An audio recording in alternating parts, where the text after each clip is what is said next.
Hey YouTube, Brand Doomer here. So in this video, I want to talk in more detail about my experience filing bankruptcy on my student loans, how I did get my student loans dismissed. I don't have to pay them back. And this is something I get a lot of questions about, and I get a lot of hate for it. So many people hate me when I tell them that I went bankrupt on my student loans.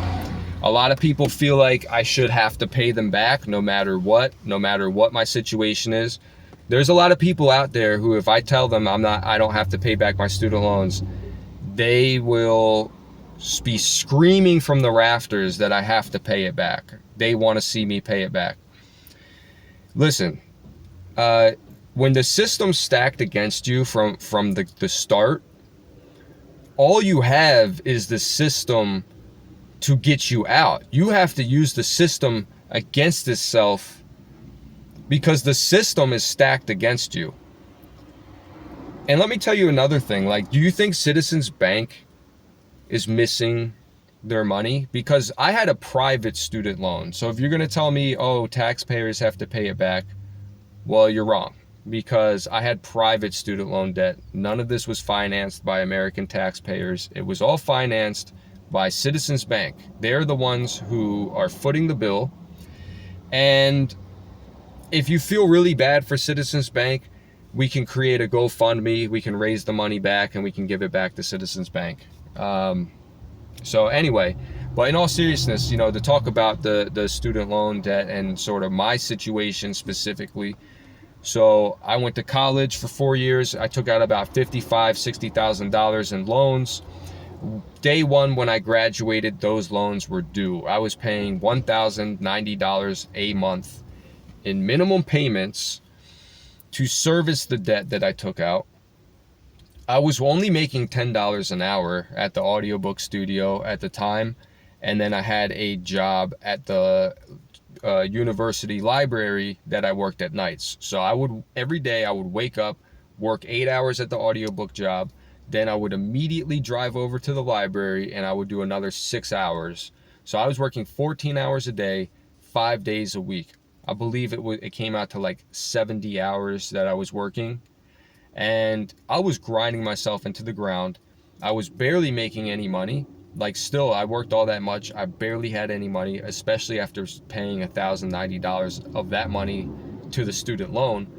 My living situation was insane. I was living in a 2-bedroom house with like 5 other guys, okay? So I was splitting a living room with another guy and still paying like $500 or $600 a month just for that setup. So fast forward, I had, years I was trying to pay this off, and I just had to make the bleeding stop. And I had received a letter in the mail, or like a kind of an offer from Citizens Bank to consolidate all the different little loans I took out into one big loan. And so what's crazy is the loans that I took out, if I had just stuck with the minimum payments, it would have been 7 years of living like that, and then I would have paid the loan off. But obviously inflation and things were just getting more expensive, and of course, like, my wage was just not keeping up. That's just typical for the millennial generation. That's like been our experience. We're getting raises, but the cost of living is just outpacing every raise I got. I mean, by the time I was making $20 an hour at the audiobook studio, everybody was making like 15, 16 bucks an hour minimum wage. So I literally, we're not keeping up.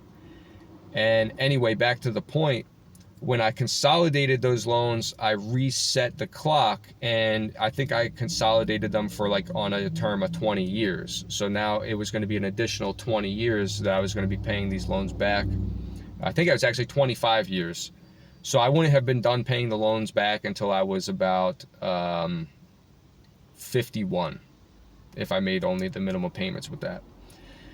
And so when I consolidated the loans into the one loan, and especially because it was a loan that was through a mail-in offer, I actually did myself a huge favor, because technically what happened is I took that money and I paid off my student loans.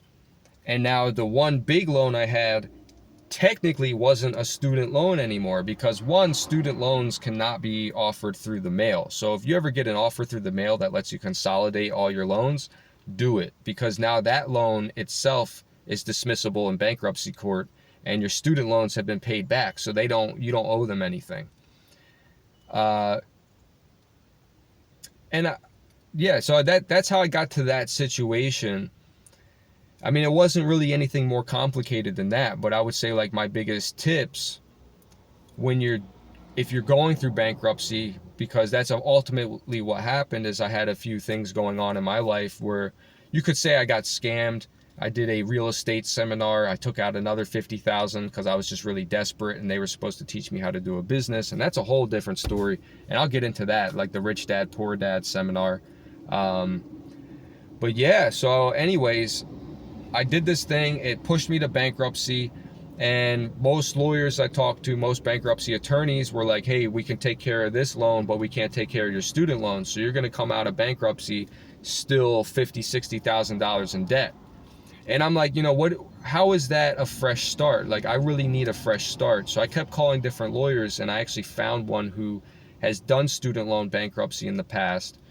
And she was able to help me through that process. It was more complicated than your typical bankruptcy. There was a process called an adversary proceeding, which then addressed the student loans, because when you do a regular bankruptcy, you come out and yes, there's still student loans attached to your name, which then my lawyer had to again file like an adversary proceeding, which then pushes those student loans. Now it's like, okay, we have to address this.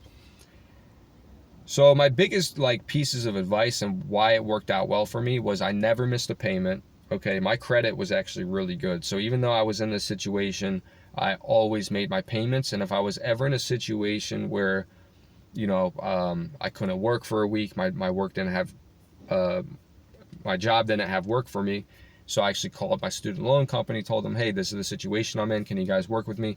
And so they worked with me. And so I was never late. And if I was ever in danger of being late, I was never afraid to call the loan servicer, my credit card company, whoever I owed money to. And I knew, hey, this month they're not going to get that money on the first. I always tell people in advance. The worst thing you can do as somebody who owes money is run away and hide. Because one, in America, nobody can kill you for owing debt.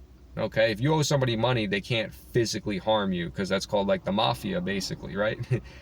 So, and people can't take what you don't have. Okay, so it's really your problem. If I owe you money, it's your problem, because the worst part is I don't even have the money in the first place. I just don't have it. So how do I give you something I don't have? And yeah, just stay on top of your payments, stay on top of things, and when it's time to file bankruptcy, everybody gets notices and you stop paying. Nobody's allowed to even contact you. Bankruptcy is really easy, to be honest. Like, what a relief. What a huge weight off my shoulders. I mean, yeah, my credit's wrecked for the next few years, but you can fix that. There's credit professionals out there you can pay to take it off your credit. One day I'll do that. But yeah, bankruptcy, if you ever have the opportunity, do it. And yeah, if you ever have the opportunity to consolidate your student loans, do it. All right. Hey, if you guys want me to go into more detail or talk about anything else, leave a comment. Thanks for listening, guys. I'm out.